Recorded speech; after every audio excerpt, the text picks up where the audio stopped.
As Gaza's humanitarian crisis worsens and domestic tensions simmer, Israeli Prime Minister Benjamin Netanyahu will convene his security cabinet this week to discuss how Israel's military would meet its goals in its war against Hamas. Israeli media reports that Netanyahu is set to announce plans to fully occupy the Gaza Strip. Meanwhile, in Egypt, voters turned out in force for the second and final day of the 2025 Senate elections. The strong nationwide participation raises compelling questions about citizens' engagement in shaping their country's political future. I'm Rana Al-Khassas. Welcome to In Focus.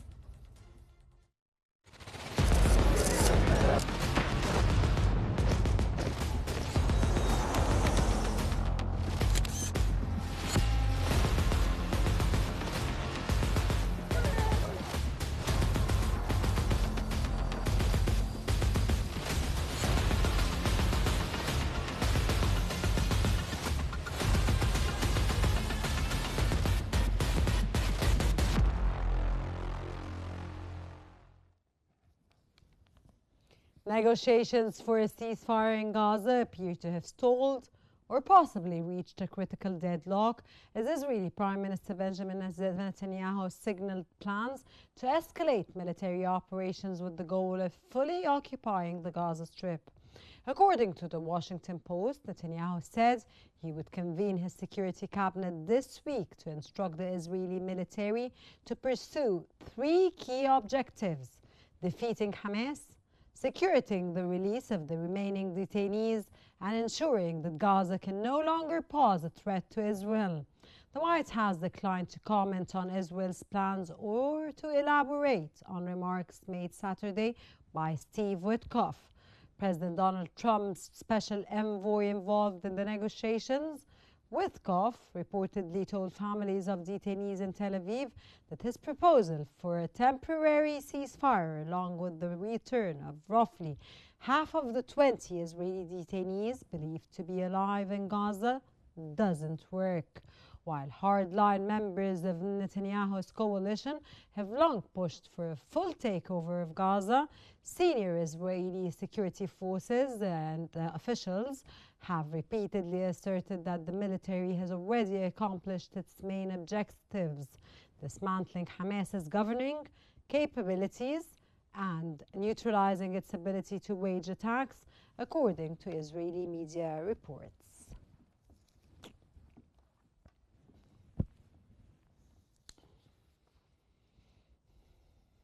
And for more analysis, we're joined from Occupied Jerusalem by Ratiba Nacha, member of the Palestinian National Action Committee. And it's a very warm welcome to have you with us in our program today. And welcome.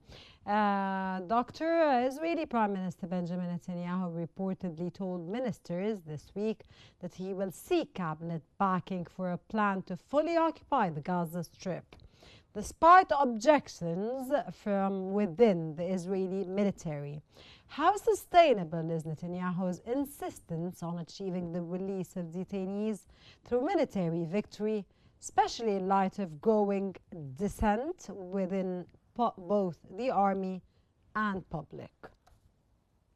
It seems that this is the main aim for this war from the beginning for Netanyahu to reoccupy Gaza Strip, since he was against the plan of flowering from Gaza in 2005, and he is really insisting to reoccupy Gaza Strip.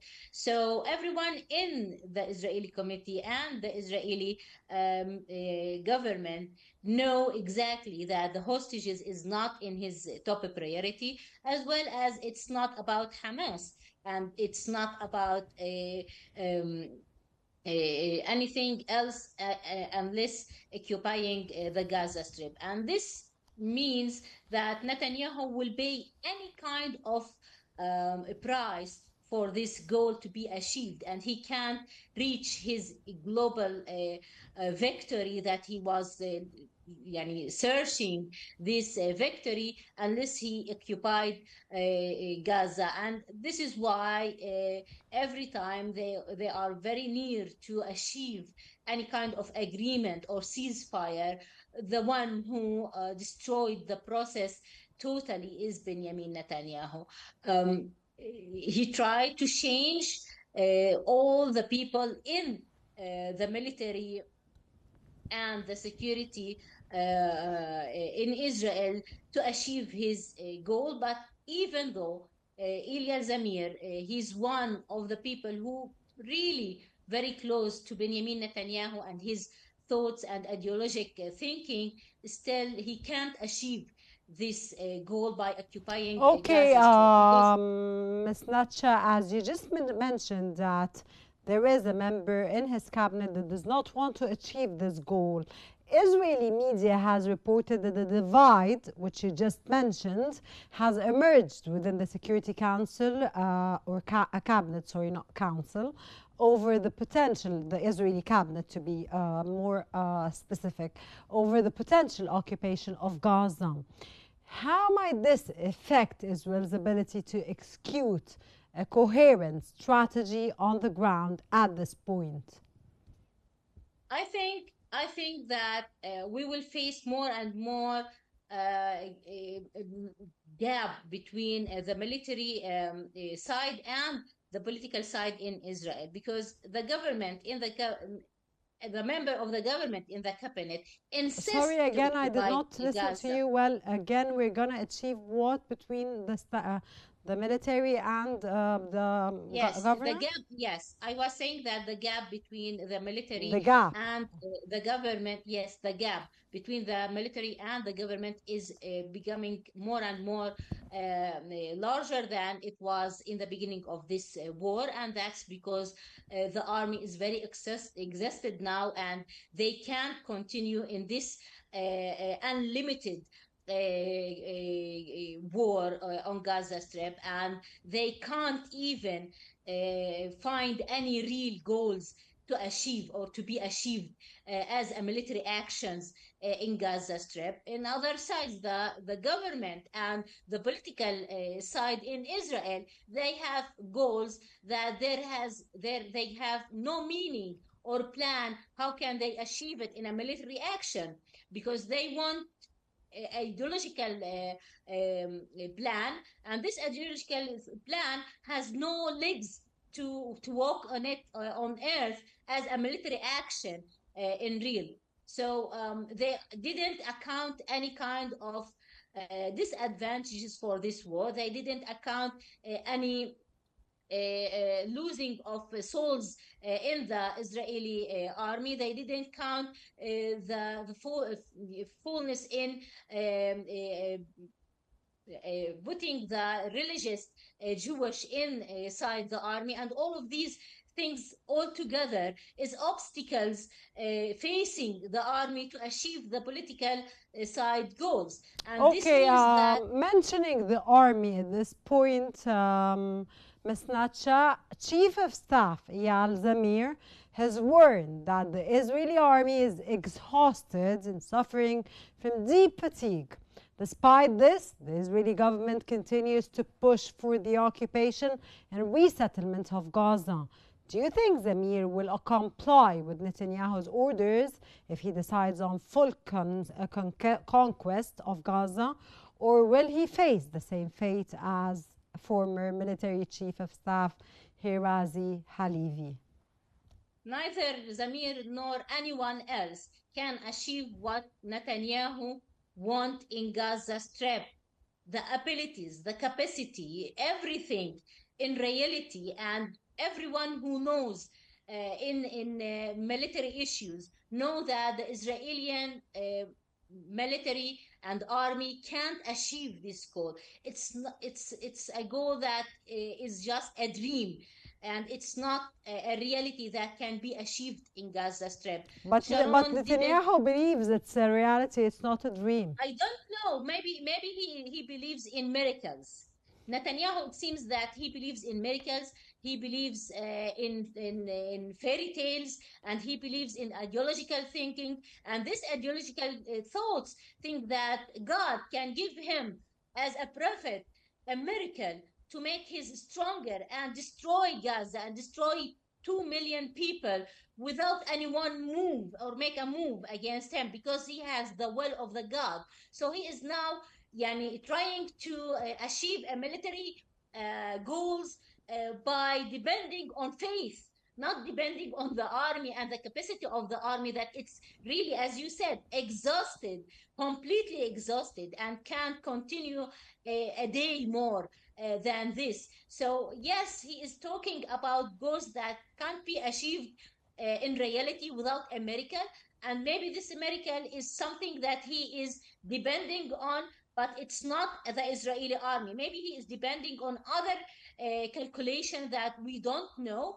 Everyone in Israel believe that Netanyahu is like a magician, so he can make like a kind of magic to achieve these goals, maybe from a external help, not from the Israeli army. But he is insisting to achieve goals that it's impossible for Iyad Zamir or any one else to achieve it in a military action in Gaza. He wants a miracle to destroy or to disappear 2 million people in Gaza, so he will be able to reoccupy Gaza again and not even spend a penny in rebuilding Gaza. This is what he wants. He wants Okay, got your everything point, without losing anything. Ms. Nacha. Earlier, Netanyahu reportedly announced his intention to fully occupy the Gaza Strip, including launching military operations in areas where remaining detainees held by Hamas are believed to be located.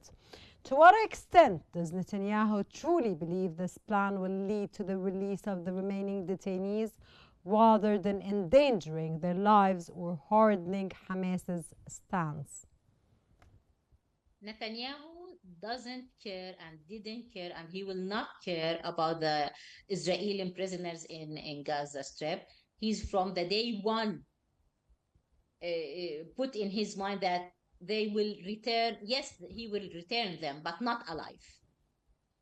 And he didn't promise anyone to return them So alive. what do you want to say, Ms. Nacha? Your narrative is that he doesn't care for the detainees, and it is not his issue, the detainees. All his issue now and his target is the occupation of Gaza. And this will not 100%. happen. 100%. He didn't put the prisoners on the top priority, and he didn't promise to return them back alive. He promised to return them back, but not alive, and he didn't put like a timeline. And who when wants he his will return family them dead back? He will return them, I don't know, maybe after 100 year, 50 year. I don't know when he will return them back, but I'm sure that he is not meaning by his plan to return them back alive to their families. And this is from day one. Everyone in the Israeli community True. and the families of the prisoners know that he is not putting this goal in his top of priority to return the prisoners alive to their families. So what he is doing to destroy any procedures or any efforts of achieving a ceasefire or any kind of agreement is a real evidence that he is not putting the prisoners' life in the priority or returning them alive in his priority. He has real goals to reoccupy Gaza Strip, to destroy and kill as much as possible from the Gazan people and transfer the others. So he wants to occupy Gaza without the people, without the Gazan people or the Palestinian Okay, people as inside pressure Gaza. mounts from within to secure the return of the remaining detainees, dead or alive, former Israeli security officials have reportedly called on the US president to intervene to end this war. At this point, do you think Netanyahu's reported plans to fully occupy Gaza align with the Trump's administration's stance? And if so, what would be the consequences of that alignment? I'm not sure what it will be because for me it's impossible to be achieved even if they have this kind of islands to reoccupy the Gaza and to put control on the resources of Gaza and investing in Gaza Strip. This is the plan of Trump and it meets the goals of Netanyahu in somehow, but I think that it's unachievable goal. They tried in 2020 in Trump's deal, what he called it the deal of the century, to make like this kind of investment and control on Gaza Strip and to transfer the Gazian to Egypt or to have some replacement of lands and all of these kind of plan that he implemented in 5 years ago, before 5 years. And I think that he didn't achieve anything and he will not achieve anything in his presidential time this time. So I think that they are a dreamer, Netanyahu and Trump together. They are a dreamer because you can um, take the right of the people and transfer 2 million people or kill them without anyone take any kind of action. And I think that the atmosphere, the international community mind is turning from supporting Israel in this war to supporting the Palestinian right, and they want really to take a real action to return the value of the human rights and the value of the international laws to its place. And this is means that they will stop Israel and the United States from continuing their plan to take over the lands not for the Palestinian but rechanging and replacing the situation of the Middle East in total. So I think that Benjamin Netanyahu is a dreamer as well as Trump, and they will not achieve their goal. Dr. Neither Retiba, because so the conclusion of all this discussion and interview, and of course your intellectual, informative, of course, addition to today's amazing interview is that all that Netanyahu is doing is excuses to end up occupying, Gaza, and this is not going to happen in reality, of course, under any circumstances. Gaza will remain for the Palestinians until the two-state solution is solved and resolved.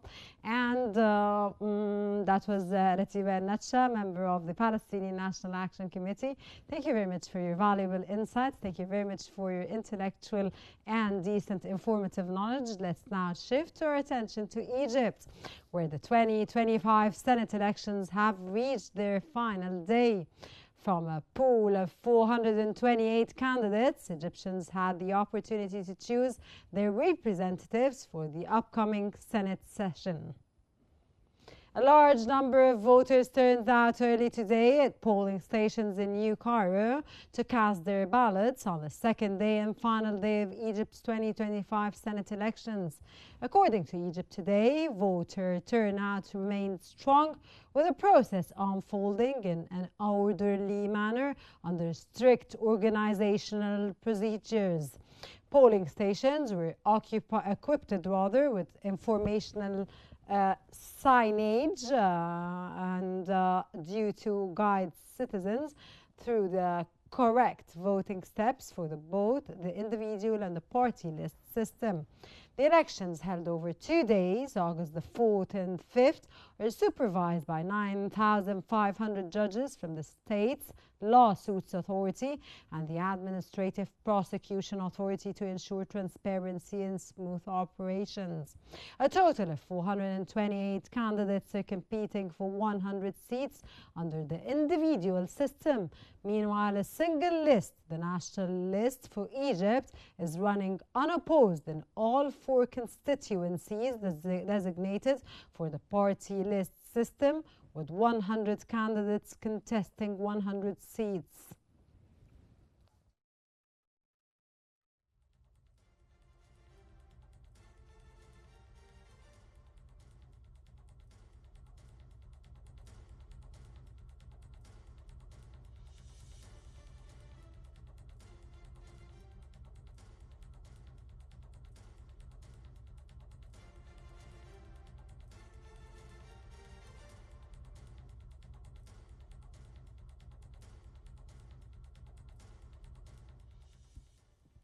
Delving more into this, joins us from California, Dr. Ashraf Singer, world politics analyst. Well, a very warm welcome, and it's a pleasure to have you with us in this very important, of course, topic, sir. And it's a pleasure always to have you with us in our interviews. A large number of citizens lined up today at polling stations for elections of the second and final of the 2025 Senate elections. What does the strong voter turnout across Egypt suggest about citizens' commitment to shaping their country's future, sir? This is a very crucial time for Egypt political system. In other words, that strong voter turnout indicates a growing public trust in the electoral process. In other words, the actions or the behavior by the people to vote, this is a clear message to say that every citizen in Egypt is really giving a strong commitment, and they really need to influence to reshape the future of the nation in the right direction, as President Sisi wrote it or laying out since he came to the office. So in terms of defining democracy, so this is the procedures and the process that really democracy requires. And I think Egypt now is moving towards giving that strong commitment to their people first, to the international community, that Egypt is moving to the right directions of reshaping its future by the will of its people. So this is True, this sir, is really and it also sends a message to the entire world that Egyptians care only for Egypt and will work on the sake of Egypt and Egyptians and the country of Egypt and the leadership of Egypt. Definitely, certainly, yes. This is the message. Since the process of processing of democracy or democratic process started since 2014, and it was a major election, if I'm correct, is 2015. So yeah, Egypt is keeping doing that after the Egyptian made the right decision about ignoring the terrorist group was controlling Egypt and after the Arab Spring. So President Sisi and the people of Egypt, really made the right direction to the writing Egypt future, and make the right decision for their future. True, sir. Sir, how can Egypt build on this election's high participation to further strengthen democratic engagement in future polls, sir? This is a very interesting point because building on high participations is not easy, but this requires ongoing civic education. And if you really would like to come to count the number of universities, for example, either public universities or private universities now in Egypt, it is a huge number. It's a huge number, and this is give the right for every Egyptians, to find the right path to get a good quality of education that is really serve the interest of political dialogue among Egyptians. And this is what really need to keep the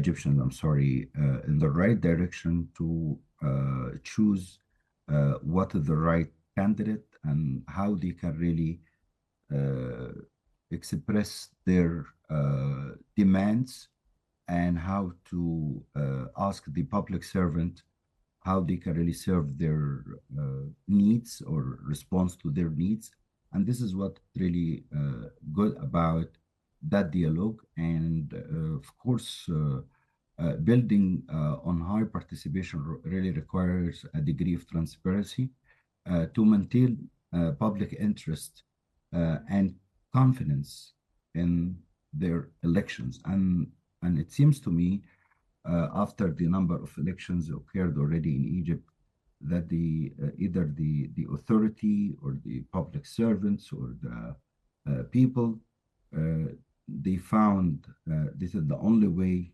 that they really can improve and make Egypt better again. Okay, Dr. Singer, I'd like to ask you about a phenomena that how could the emergence of young candidates in new parties impact Egypt's political landscape beyond these elections, sir?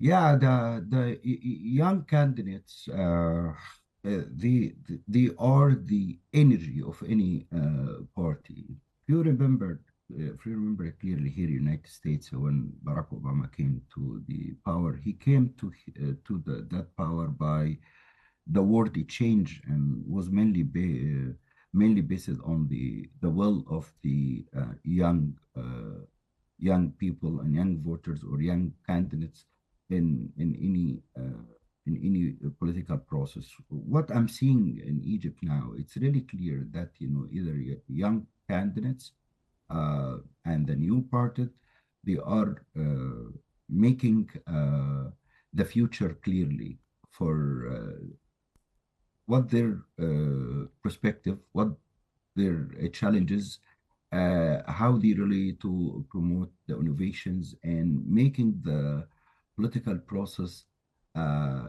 in a right directions or policy making to really give what we call the political norms to reshape it, matching with the new generation or what we call the Z generation.